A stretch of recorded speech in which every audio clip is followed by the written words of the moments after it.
Whawhetai ki pia malo mua e tau toi maua e pomi le lei koe ni tali fia to maa whana tau taha katoa pe ke tau kolofiama koe ia e pomi ni pomi pule lulu whoke ni aho walu o novema o e wanua taha fitu whatawange bea kualo maari e pe ai mea kotoa pia mei pina ko whiha tapa o ngalua pe o katoa e whetapa i he pomi ni koe tau le soni kolofiama e pomi ni tau pe me taha tau ngahi le soni koe ia e weekend ni koe sa me fitu mo fulu ma walo pa vesi no ulu aki ke vesi a hono fitu ka koe whakakau koe ia e pomi ni u toa me vesi tolu pia mo e wha te unga ake ni liu ai pāki fo au ni liu koe ia toke tāmari toni sa me fitu mo fulu ma walo vesi tolu pia mo e wha ai aku peheni a hono whakarea koe ngahi mea ko tau o ngona mo ilo i pia kua whakamatala mai he tau ngahi kui e kai te tau fufu ia me e nau whanau, kai tala ki he tau tangata kahau ai ngahi mālo o sihowa.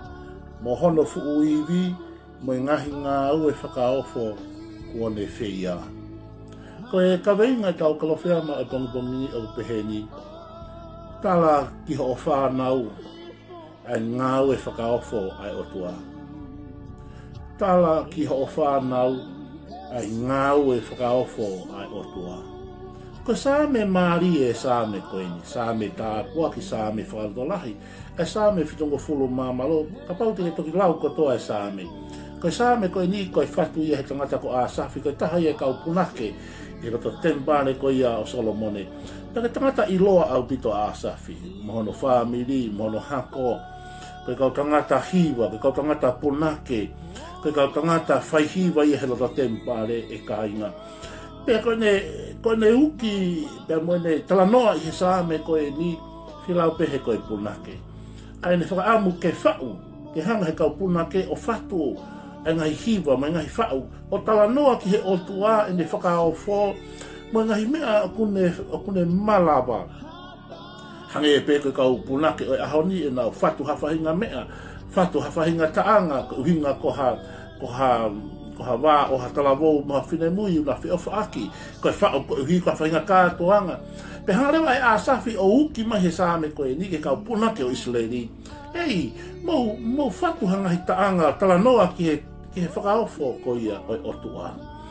Pene tala mai lewa he vesi tolu mea moe wha, koe ne whohinga ako naki koe ni. Tala mai, ei, o te mou whakalongo pe. Ka mou tala mua ki o mou whanau, pe mou whanau ha o mou whanau. Ai mea nei tala mai he tau whangakui. Paasi mai he tau whangakui, hao ke tau ngahi mai, o hao ke te tau tolu.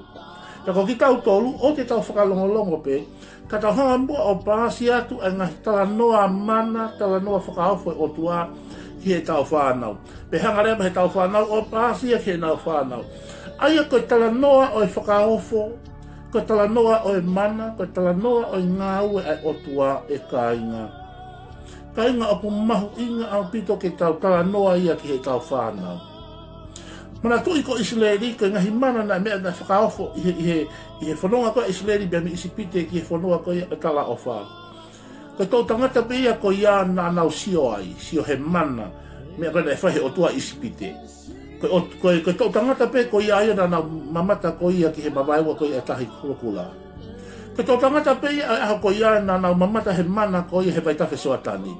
Koe tau tangata pe aho koe ia na nau mamata koe ia ki he tai koe fu makape hau mea e vai. Koe tau tangata pe koe ia na nau mamata koe ia ki he oifu koe o tua koe ia e mana i he whanga koeiri. Koe tau tangata pe koe ia na nau mamata i he mana mai me whakaofo o tua. Koe tau tangata hoko na keke nau sio nau tolu he mea koe ia.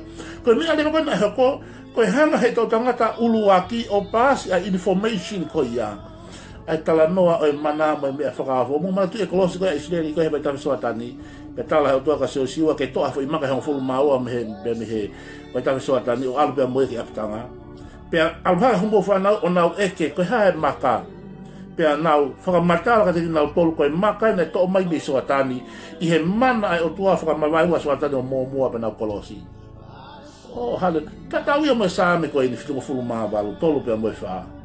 Tau tohanga hi maka whakamanatu, koe mana, koe whakahofo e otua he whanonga anga.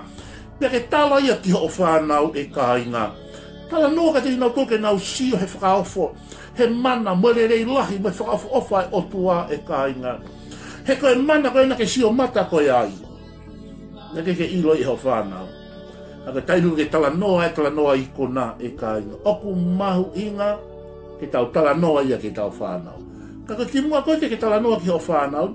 Oku fie mau koe pia moao ke taha experience ai mana e otua. Koe taha ke tau tala noa ke whanau. Koe taha, koe eki ke tala noa ai ha. Ai o totoki ke whainga, ke ausia e koe. First hands e koe, ai mana mo e whakaofo koe ai otua. He ka mohi ke ausia ai mana mo e whakaofo e otua. Koe eki ke tala ke o whanau ai ha. Aku mahu inga ia. He lo hiko e mea koe te ke tala ke o whanau, te nau puke a fufula ai mea koe ia. O paase fufu i mata i koloa koe ia ke nau whanau. Mue nau whanau e nau. E ka inga, oku mahu inga ke tau tala noa. O e whakalongo pē. Ka pauku ke au sia ha mana mai mea whakaofa o tua ki ho o mo ui. Hei, ta aloto ki o whanau a ho o mo ui. Hei riu kama e o tua ki o mo ui. Ta noa ki o whanau e ahana ke tali a si suko e ki mo whakamo ui. Tala noa ki hei ki ho whanau, e whainga wā i hala na ke whou mai ai ho mo ui whakatala wau mo i whine mui. Pea o mai ki he aho na ke tuku lolo pa ke tali a si suko i. Hei, tala loto ia ki o whanau, tala noa. Tala noa ki o whanau ai mana, ai tali lotu, ai whakai ai o tua, ai whakamui mahaki ai o tua. Tala noa ia ki o whanau. Ka mana tala noa mai e ho kui, mo ta mai hamea ke te he whanonga anga. Tala ia ki o whanau. Tau tala ai whakaofo e otua. La tonga e kei mui tangata e kina ku lere atu ki tonga he mau ki konferenisi a siesi. Pia ne whakatangutu au, ka ne tala noa mai ki a te au e tala noa koe. Ka mai he ku tangata e ki a te au. Ko mau tupu anga, mo e mau nofo tupu haki koe i toula. Nei kai ke puloko ilo e au ki ai. Mau tupu hake sa stonga tau ataina, ko tupu isa stonga tau ataina ki mau tolu. Ya ko mau api i toula, ko fotu ua isi asi, ko tofi angi pe o angi tangata eiki. Ai ko i kukui, ko tamai e ku tamai. Ya tu ua isi asi, ai sa stonga tau ataina i toula, pe o kei tu ua i pe o mai ke ahoni. Ka ko mau tupu anga, ko mau tupu mau tau liha sa stonga tau ataina. Ko toulana e kolonia ia ki Neiafu. Ko sabate ko tokotoa pe, lai pau ke o mai me ne afu ai fai kau ke alanga malanga ki toula. Pea ko e tutuni ko ia ai tamai ko e tamai e anga ko e nau ko tamai ko e lahi taha ia e fa nau ko ia na tupu ko me ia. Pea ko tutuni leva ko po ke fai ngai ke haki kiki e ko to naki ala te fire matu aki tahi fai mai ha oko mai haki me tahi. Ko te pe ni a sa pa te ko haki me kai e tamamalanga ko alanga ko ia be me nei afu. Ko ne tuku pe ai malanga hu ai tamai ko tamai ko kuia me tama malanga ki faletonga ai ke ma me toko ni to fai kau ko ia ko wanga ko be me nei afu ko ki le rei taha na ave ki ai kene ma me toko ni to fai kau ko na wanga ka to le ba haki kiki pe ko kai le fanga to fa fine pe mo na fanga tehina. Pe tamai he tamai ke tia. Ko sa pate ko to ape na epe fukulores ko e pa u ke epe fukulores ia. Pe ko kulores ko ia ko ne me to ko ni he sa pate ko to ape. Ko kiki le ta ha na ave ke tamama malanga ko na ha ko me ne ia fu mo e tamai. Ko pa u ko o si pe na hu na ke ki fare ko ni na ma me to ko ni ia. Ka to le ba hakiki pia ina se fanga to fa fine mo no fanga foto tehina. Ko ne me akai ko kulores. Ko ne tala noa ai mahu inga ke utokanga ke tangata e otua. Mahu inga ke utokanga ke tangata a Elohimi. Ko liliu a wesi ko tangata e otua, ko liliu a molitoni ko tangata a Elohimi. Pare tala noa mai lewa ke tia. Ko ki mea lele ko topena e mau i api i toula. Ko tori ai fo i mei ko polo mai ha, ko utu ha maala me api. Ko eo e fine mātu aki tahi maha ki whangota. O whekau he le tangata ai ako i kukuia. Ke lue lalo mai ki ne afi ke whekau pūle kwa sa stonga o omi ki ai. Hange e peha polo. Omi kotoa pe ki ai. Ha peha ki mea kuma o mai. Pea ko ia lue lalo mai mei toula. Wala be ma haki Pascal pa heka mai ka ko si lue lalo pe me tola ki nei ya. Ko ne hau pe ui mai ai fa fika pule ko sa stonga me lo. To e tamasi malo ha ki fa ta lotu. Alo atu fai he fika pule ko ya hi fa ki ni ma si lotu ke si ifokia. Ko ne tala noa ai mo ui ko ia ki otua mo lotu. Kau hi tangata ai otua. Me ako toa pena e mau nai polo nai to mai ai fast fruit. Pe ko ia si lue lalo. Sa pate ko toa pe ko malanga ha o me de af ko pawi ko pa pe ki fai feinga de o masiva. No va ko mai hakiki.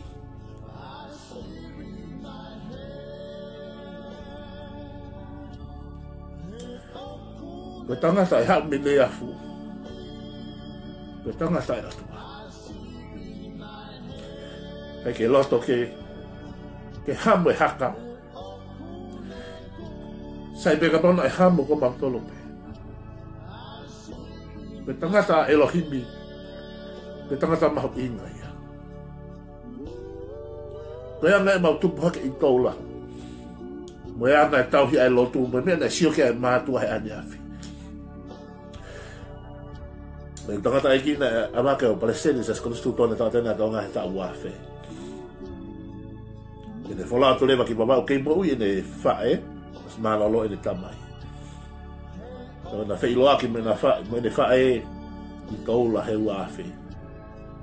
Ya ke rea ene fae ki ate ya. Tana e aonga pe e ta kuloresi. Tana e aonga pe e ta kuloresi. Ko ha e uhinga e tala noa ko eni e kainga. Ko e tala noa mai ki te au. Ai whakaofo e otua. Nei kei ki ia amana ki ia e au katunga pe e iha siasi. Ko usio ki he whakaofo e otua. Ko a Palestinina la vātua nofo ai. Tala mai hao nofo heni, tau nofo pe heni hoki taime ko alanga he konfenisi ai siasi. Sio ki he koloa. Sio ki he mea kai. Sio ki he tāpuake. O se lave i pe koe tunga Palestini, o kai koe umu, koe pola, koe toho, koe everything. Tana e aonga pe e kuloresi. Nāne tala noa mai, ia te au. Tana tala noa ia ki whāna. Tokanga ki tangata a Elohimi. Ia kai hamea lelei o kumao. Ia ame ki tangata ai otua. He koe whakafofonga ia ai otua i mama. Pe au ai ngalo ai kuloresi. Au ai ngalo ai kuloresi he sāpati he sāpati. Kai toi ki mea lelei taha o ave me tangata ai otua. O te ke fo i koe he kuloresi. Kuloresi pe koe sāpati koe ni te ai me tau kuloresi he ue kahau. O ana mo fiu he whai lelei kare tia ono. Veso no hiba. He te mo utu pe mo tolo he whai tau tonu. O ka pau pehi kei te ke fōi pe te ke vai vai. Whawhetai ki he iki e kāina. Ka tala noa mahari e ia. Tala ki ho mou whānau. Tala e whakaofo e otua. Kai ku ki tahine whika wā u tau anoa he tau li ua tahe tau fo ou. Kai kene te imisi ana e mei mate ia. Nā u whakatangutu ia ho maurota whare a taha. Pe au talahangi ki ai tala noa ani. Nā maulele aki ia te ke Starship. Ko Esma Attack, maha ki hela tu lomo ho eiki. Kai tōmui. Kau specialist maha ona e fitu peta e toko walo he whale maha ki. Kai ke nau to ilo. Koe kau matao tau e ki Esma. Kai ke nau to ilo pe he mea whai. Ko liriu hono whotunga. Ko liriu pe me lano hono kiri. Pe tau atu koe ke he misini. Ko si kehe. Tala mai he misini o kehe. Holo mui mai fu ko specialist e toko fito o walo ni nau discuss. Nau te ki wahe ange ka haka mea whai. E nau whakamatala. E nau whakamatala. Ko hu mai ke ki loke ta hengi e. Te pe kulotu nau talanga eo tua. Ko kore ho mesi. E ke alo ofa mai i o ofa fine. Pe whakamuhu. I loto i he meniti nai e nima ko kehe whakafotunga e misini nei tau ki hono sino. Kehe liliu no atakai. Ya ke mai to mo ui. Ka tai ko na mo ui e ko ofifine. Mau tu tala no mo ka to ke tas pes na na mo fatonga e mau tu ko mo ofifine he loki ka mo holo mo tala no. Ko ta ia na fatonga ai. Ta ma he ka specialist ko in stasi pe o kalani. E ke mau to ilo e mau to la me. O sfai ko to e me ko to. Ko ki ko ki vai. Alu ki ai mo pam, alu ki koi kotoa na hime na mabai os kotoa. Na kai bete a manaki a como ofefine. Ko mau discuss, mau tala noa ko ia ka te hana hamea. Ko kotoa ka specialist no tala mai. Kai bete te hamea. Ko lepa pe ko ha ai tu uma kia. Ko na o vale I lota hemite ni ma ko lili we me hemisi. Tala mai mau o ware pe fraofo e me el hoko ko ofifine. We don't know. It's America. Kai ke ilo ye ho ofifine ai ta ua no ye ta e wa ta ta fo. Kai ke ne te misi na ye be pe I hala fono. O ware tala no wa ke ai. O tala ki ai. O we na o tua.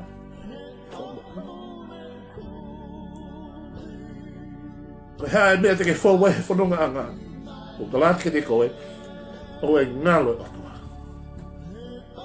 O we ngalo o tua. E na ke o si mate koe.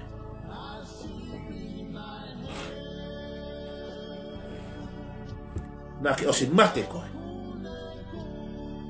Ka koe o tua o whakao fo mo. O wale whanau tala no ange na hi whakai ai o tua whakahofo. O pefte ta kuosi na hoko e ato anake. Tango tu mauloto whare koe kore mai toko taha de malanga pero ke lomi malanga ko ia he po whalaiti ke to anaki ko pefte ia he tau koe kuosi. Ini box mai toko taha me Brisbane. Tala mai e fika e Western Union I tala mai. Ko se ni tiena. E ku mea ka foi askrimi malo I ngā ue he kalofianga. Ko wha malo ake tō tahan. Tō naki ko ala tō toho mai se ni ti ko tōla taha whinu sila. O ko ke I kume tō taha ko ia o mai ki a honi. Pe ki tō Asia. Ko ku kumi ke wha malo atu malo e mau se ni ti. O kai peke te hakonte, kai peke whiua no kumi he ili poksi messenger. Pe ko whee ne message mai ko ia, puri ko toa ia. Whiua. O wao ke ahonu te peke to ilo ko hai ko taha ko ia. Ke whakamalo ange ki ai. Sapate tamai ko ia e tau ni, ai ka sapate ula ko ia September. Tau to mau api, he hoa tātua naki. Kai kia sapate tamai ia. Ma beto que tu que meta o fefe kai ta e fiasta con aqui ma porta no per de mono mai sila ta ma que usa para ta ma que da oa algo mai ma feki hiaki he sila ta ma ta ma ko ni ai pe que kuma ka foi ascrimi e fono e ale ta fefe kai o wa ha que si es que de toda ta hafe ko ha winga e tala noa na gostala noa ia que fan ai o vale fan na ke tala noa ka te nau tolu ai mana pe mo whakai ai otua. O kai ke tala noa pa anga ke pehe ko tu umari e te rena ke kore pa anga mai kai ke dia ko hala he se niti. Ko hinga e tala noa ai whakaofo ko ai otua. Ko hai I Brisbane o ko whiu me a honi pe ko hai ko ai toko tana le o mai tahafi ko ia. Ko hai na le amanaki ko toko taha ia ko ni e hao me utapa te tamai. Ke sio ki he whakaofo ai otua. Tala noa ki ho whanau. Whakatangutu ho whanau I loto whare ka ke tala noa ai mana. Tala noa ki ai whakaofo ai otua. Tala noa ki ai koe otua rerei. Koe otua mana. Tala noa ki o whanau. Pea tala ki te ki nau tolu o wai ngalo ai otua. Ko Pe kakai mo ngalo pe foki tau tole pe aku lawe pe ke ngalo o tua he taime alo tamaki. Ka ke tala noa ia ki o whanau. Tala loto ia ki o whanau. Tala noa ka te nau tolu ai whakaofo o tua e kainga. Huai, ke nau tupu hake o nau ilo ia e o tua ko ia. Pea te nau toki ako ai pe i he whanonga anga o mo ui i he mana pea mai whakaofo o tua. Tala mai ho whanga kui mo ho tamai hamea. Pea ke tala e koe ke tō tangata ho. O ke sio ke whamatala a asafi he sāme fitu balu. Ko ne uhi ngā ke tau pāsi ai tala noa mana me tō tangata ke tō tangata. Uhi ngā a asafi ke tau tala e mea koe oi whakalongo longo. Tau tala ne leia o tua. Tau tala ke whakaofo o tua. Ai ke ilo he tau whānau. Au hake me nau whānau me nau. Tala loto ka te nau tolu. Tala loto ka te nau tolu. Koe ape kuke nofu ai, koe mana ai o tua. Tala loto ka te nau tolu e whakaofo. Nā mo exiten i Waikato mo ui. Tala loto, he koe nau tolu ilo mea koe ia. Kare teimi te ke tala loto ai e whakaofo e o tua. Teimi te ke tala i ki o whanau. Pea tala i o whanau ki nau whanau. Pea ku pāsia he tu whakaholo e whakaofo koe ia o tua. Tokanga ki tangata e Elohimi. Tokanga ki tangata e Otua. Koe halanga monuia. Koe halanga tā waki ke whāmi. Koe whekau ia na tala ki e te au he kutamai. Tokanga ki tangata a Elohimi. E tokanga ki tangata a Otua. Pe oana ke whiu he whai lele i. Ke utupe he whai tau totono. Ka pauhi kei te he mai wai. Nā ku tāla ia ke whānau, ke nau whanongo ki ai. Ke tāla ia a asafi he sāme o i ahoni. Mau tāla ka ua nā mau whakalongo me. Mau tāla ki o mau whānau, o i whānau ko mau whakamatala ki ai e tahi kulo kula. Mau whakamatala ki ai a mai tawhesoa tani. Mau tāla ki ai ki nau tolu ai vai nei hau mea me he maka i hōre ki. Tāla ka te ki nau tolu hono whawhanga ki mau tolu aki ai kueiri ai mana e mā i he toa wha. Tala ka te nau tō hene ke nau sio ai. Speak out. Mo tala ia ke o mou whānau. Ke ha, ke nau sio i he whakaofo o tua. Te ko hiko nau sio ke whakaofo o tua. E tō koni ka te nau tōlu ke whakatu o mao ki tō. Le ka mahi kei te ke tala ke o whānau. E he ho ki whānau. Mahalo pe ko o kui pe na e lotu pe a lotu mo tā mai pe a ke lotu mo koe. Ka mahi kei te ke tala ke o whānau te nau more ki nau tōlu. Te whewhere e whanau e nau whanau, te nau aukia. Ka kapau te ke tala e message ko ia. O ai ngalo ai otua. Piki he otua, koe fufo i mo ui anga ia e kau ngā karistiane. Tala e whakaofo e otua. Tala e ne mana, e ne whai whakamo ui e mahaki whakasino. Tala ki o whanau ai tali lotu ai whakai ai otua. Whakai he paanga, whakai he ngā ue. Tala ia. O ana ke teitei whakalongolongo. Open your mouth and speak out. O tala ia ki o whanau. Pea ke puke ai. E lau maari o tauhi otua. I he whanua, i he whamiri mwesi asi. Tala ki o whanau. Ai whakaofo e otua ki o mau. E tamai tau lotu ia. Tāpaki mua eki ta tākatoa pe pongpongini. Pea lang ia pe a Fiona. Ia sisu klais ko alam wha mau i.